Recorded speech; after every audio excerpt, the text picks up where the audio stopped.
یا ایھا الذین آمنوا لا تخونوا اللہ والرسول وتخونوا اماناتکم وانتم تعلمون، اے ایمان کے دعوے دارو خیانت نہ کرو اللہ سے اور اس کے رسول سے صلی اللہ علیہ وسلم۔ تم نے ایمان کا عہد کیا ہے اللہ سے اور اللہ کے رسول سے، اب اس میں خیانت ہے، ان کے احکام سے اگر روگردانی کرو گے تو یہ خیانت ہے۔ پھر سب سے بڑی امانت تمہارے اندر جو اللہ نے رکھی ہے وہ اپنی روح میں سے پھونکا ہے۔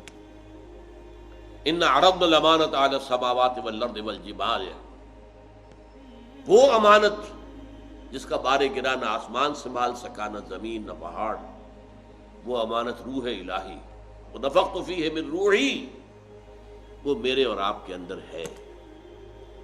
اب اس روح سے خیانت مت کرو، اللہ کی اس امانت کی حفاظت کرو، روح کے بتائے ہوئے راستے پر چلو، نفس کے بتائے ہوئے راستے پر مت چلو، یہ خیانت ہو جائے گی اس امانت کے ساتھ جو تمہارے دل کے اندر ہے۔ اور جب اللہ سے خیانت کرے گا انسان تو ظاہر بات ہے کہ پھر آپس میں بھی خیانتیں کریں گے،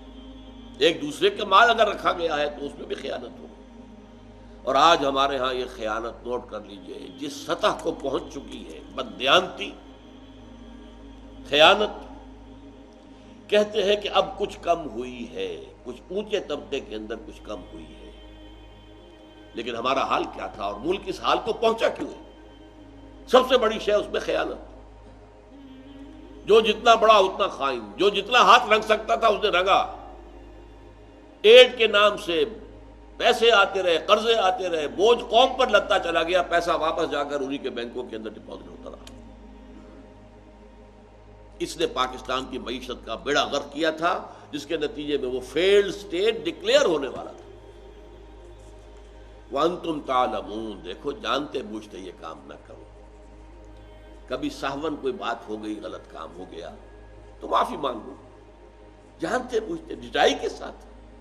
یہ کام نہ کرو۔ وَاعْلَمُوا أَنَّمَا أَمْوَالُكُمْ وَأَوْلَادُكُمْ فِتْنَةٌ، اور جان لو کہ تمہارے مال اور تمہاری اولاد تمہارے لیے فتنہ ہے۔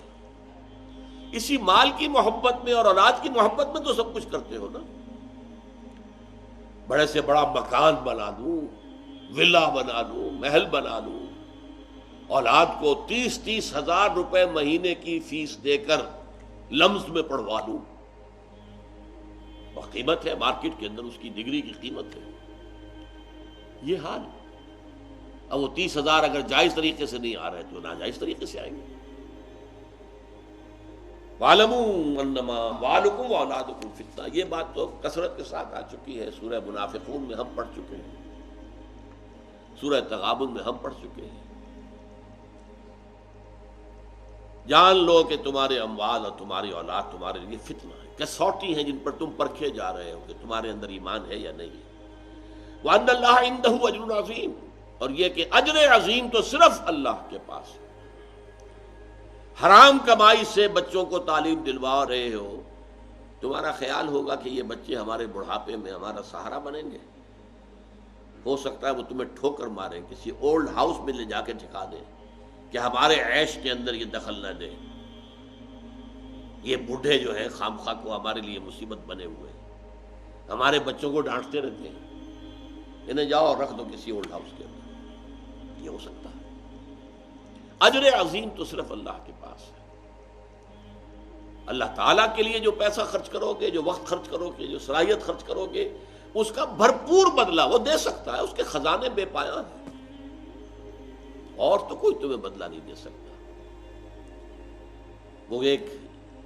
ہسٹری آف انگلینڈ میں آتا ہے، ایک بادشاہ جو ہے وہ بہت لالچی تھا،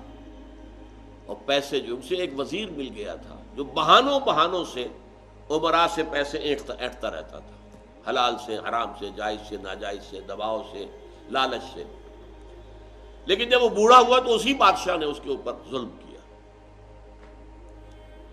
تب اس نے حسرت سے کہا، Had I served God the way I served the king،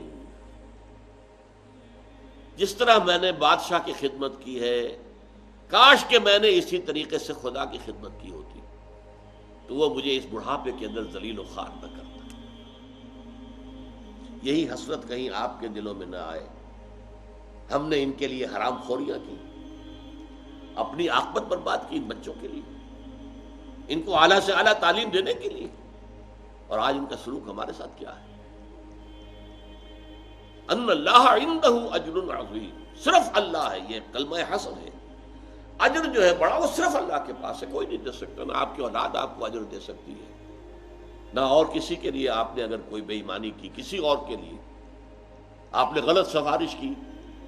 اور کسی کا کام کرا دیا، وہ کیا اجر دے دے گا تمہیں؟